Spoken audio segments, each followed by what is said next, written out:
Hey friend, Jacopo here.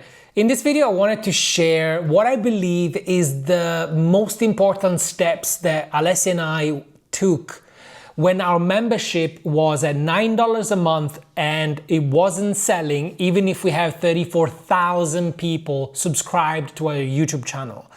And after that, we managed to climb our income ladder to 10, 15, 20K a month without really changing much the funnel, the strategy, but the content. And I want to speak to you about exactly what we did in this video so that if your product, digital products or one-on-one is not selling that much, maybe you find that this is exactly what you need because you're gonna discover what is probably missing in your messaging.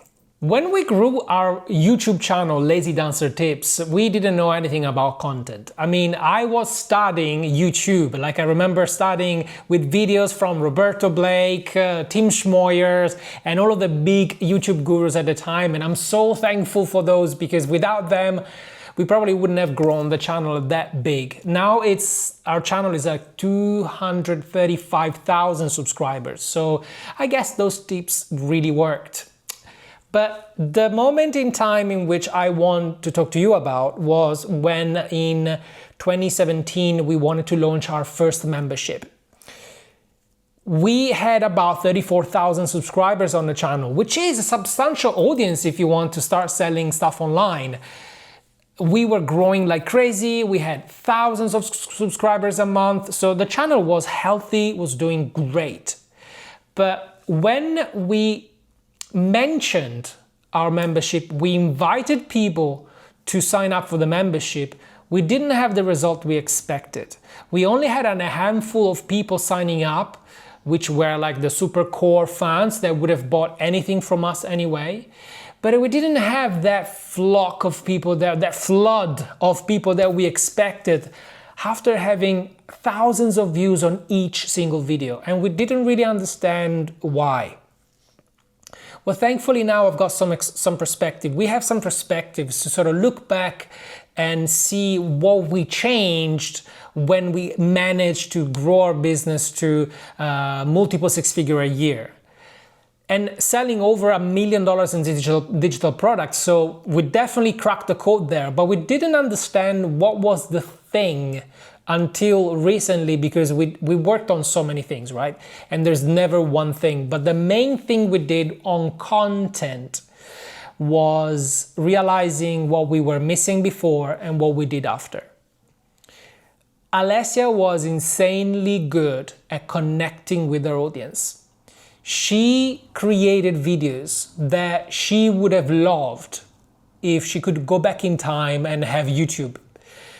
For her career, for learning ballet, for giving to people the right techniques after 20 plus years of career in professional ballet dancing.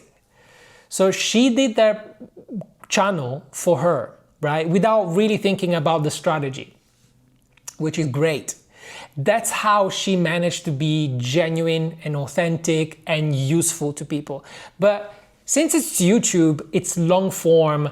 In a long form video, in a long form class, Alessia was able to show her personality as well, because you cannot hide in a 20 minutes, half an hour, 50 minutes video, your personality will show. And I think people love YouTube also for that, for the human connection. And I feel like what Alessia built in the channel was a lot of connection, human connection. We received messages.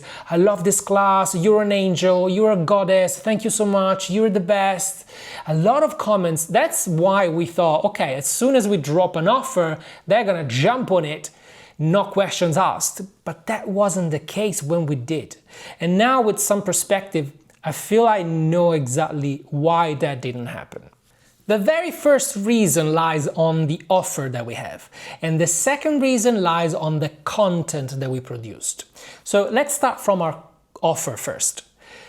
When we created our first offer, we didn't know anything about anything, so we just said, guys, if you love these videos for free on YouTube, jump on our membership, you'll find more of the same.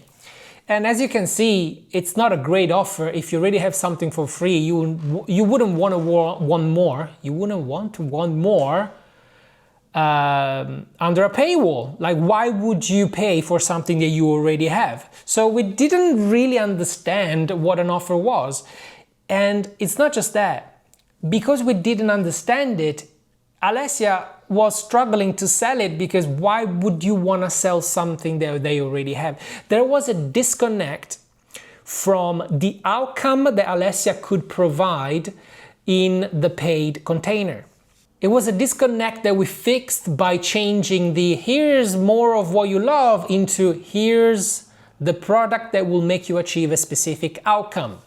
So we started creating products that had a specific and tangible outcome, so that people see, okay, I found you on YouTube over here, but if I want to achieve this result, maybe it's learning the foundation of ballet, maybe it's sculpting my body with ballet, maybe it's losing that extra pounds or whatever. There is an outcome specific to the offers, and that really made a difference, because people could understand what's in it for them if they gave us money. So the first element was absolutely an offer. Not just an offer that was oriented to the outcome, but an offer that Alessia was excited to sell as well, because we structured it in a way that she didn't have to trade time for money and everything was passive. She would just need to register, record sessions and package them up into a product that we could sell over and over and over again. Everything was aligned, so that was the first step. But the second step was understanding what type of content actually sells online. Because, as I said before, Alessia generated a huge amount of goodwill, a huge amount of connection with people that really almost worshipped her, but did not buy as easily. And the reason was that she did not create the type of content that actually makes people think, yes, I need to buy from you. What we didn't know is that people got entertained and got connected with Alessia, with our content, but that content didn't make them buy. Because we didn't know that the content that makes people buy is not just connection content, which is of course crucial because people need to love you and feel safe around you, but also we needed different types of content like problem awareness content and identity content. Problem awareness content started to become a thing for us because people needed to realize what they really were buying. Alessia always wanted to go deeper with her messaging, and if you remain on a surface, sure, she helped you learn ballet from the comfort of your home. That is the superficial outcome that she can make you achieve. But what is the biggest problem that she helps you achieve? We spent years studying this only to realize that the problem awareness, we didn't really communicate it in our content until later. And the real problem that our audience had was not that they just wanted to learn ballet, is that they didn't have the confidence to learn ballet. They didn't think they have the right physique, the right age, the right flexibility for it. So our content started speaking about what they believed was an obstacle for them to get into the ballet world, the world that Alessia created. So we started creating more content around problems, like making people aware that they have this problem, but also showing them how they can fix it. And it's easier than they think. So our content started becoming the bridge from where they were to their solution, which was our products. And also what we created a brand statement for our dance world, Lazy Dancer Tips. I remember one day Alessia wrote almost like a poem, and she said, "Can I read this to you? Do you think it's going to be interesting as a video or maybe as a reel on Instagram, or I don't know where we're going to put it, but I feel like we need to get it out there." And she read it to me and it was so powerful, gave me the chills. She spoke about the woman that is tired of accepting their supposed position in society, that she wants to take more challenges in her life. She wants to regain their elegance. She wants to regain their independence, and she wants to stop the war with her body and feeling great in her own skin. that was such a powerful statement that we were really starting to communicate to our ideal client's identity. And that was almost like a call to rise for the right people. Because if you've got a huge audience, there's always people that are never going to do anything with what you teach them, with what you guide them with, and that's okay.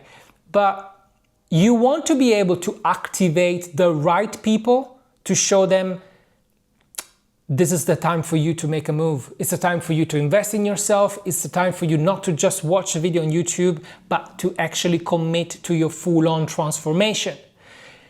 When in content you have connection, personal connection, so people love you for who you are, without you pretending to be someone you're not, just owning who you are, which takes courage, and it's not that easy because we are always constantly trying to do what works or trying to be like the other guy because we want to be liked by everybody. But if you stay in your lane and you really own who you are, people get connected to you. That's the first type of content we want to nail. But the other types of content are problem awareness, so that people don't just follow you because you're entertaining, they follow you because they believe you understand them, you understand what they're going through, and you can articulate their problem better than they can, and that immediately connects you in terms of authority to how you can help them. Problem awareness content. And also identity content, which speaks to the next level identity of the people that you want to work with. Not just anybody, the right people.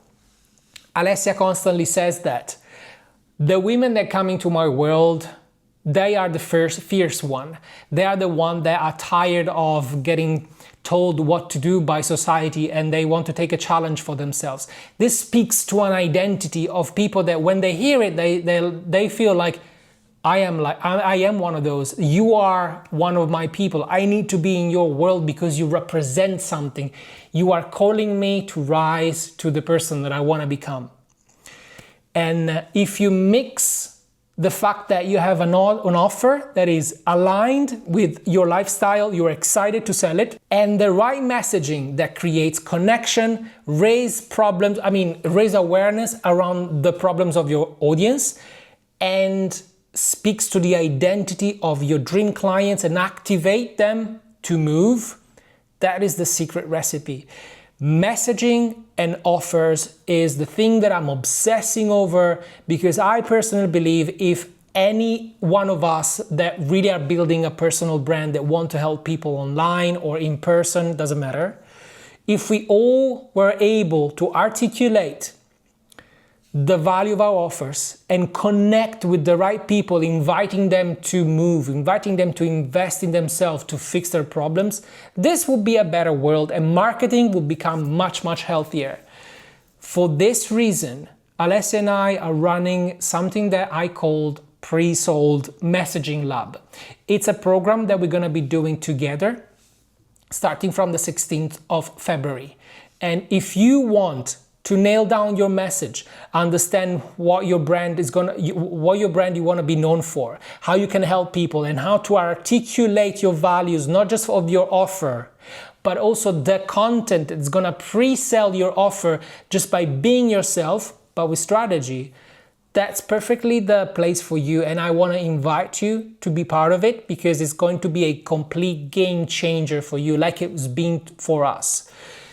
It's not the audience size, it's not how many views you get on how to get viral. I followed that thread for years and it got me a huge audience, but it didn't get me huge sales.